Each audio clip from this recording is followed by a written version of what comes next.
Maraming salamat po, Doc.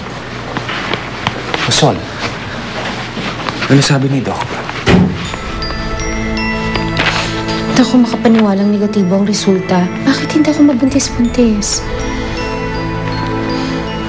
Arturo, siguro kailangan na natin magpatingin. 5 taon na tayong kasal eh. Baka may diferensyang isa sa ating dalawa. Teka. Are you saying may diferensya ako? Hindi naman natin alam kung sino, hindi ba? Pero mas maganda siguro kung magpatingin tayo para naman magawa natin ng paraan. No. Wala kaming lahing baog. Wala akong diferensya, Sol. Huwag ka nang magalit. Baka nga akong may problema eh. Okay, I'm sorry. Nakaka-pressure lang eh. Dahil alam mo na si Mama gusto na magkaapo. Pero alam mo, kahit hindi mo bigyan ng anak, hindi kita iiwan. Ano kaya? Mag-ampo na lang tayo. Ano ka ba, Sol?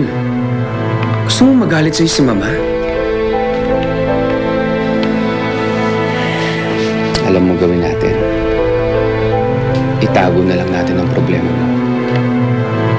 Okay?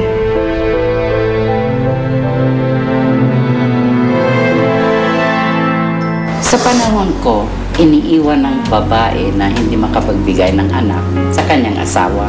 Well, Ma, kaya nga kami mag-aampon eh. Kailangan kasama kaming mamili ng anak na aamponin ninyo. May darating na mag-aampon ng bata. Gusto mo? Tulungan kita magpaganda? Pagagandahin mo ako! Ay! Sorry po. Anong sorry? Ang sakit ah!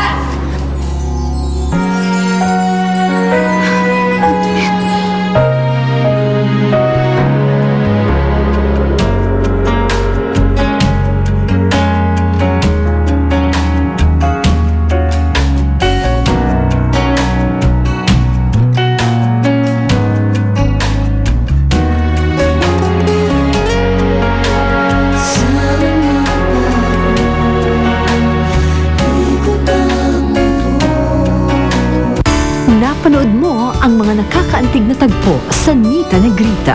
Hatid sa inyo ng New Best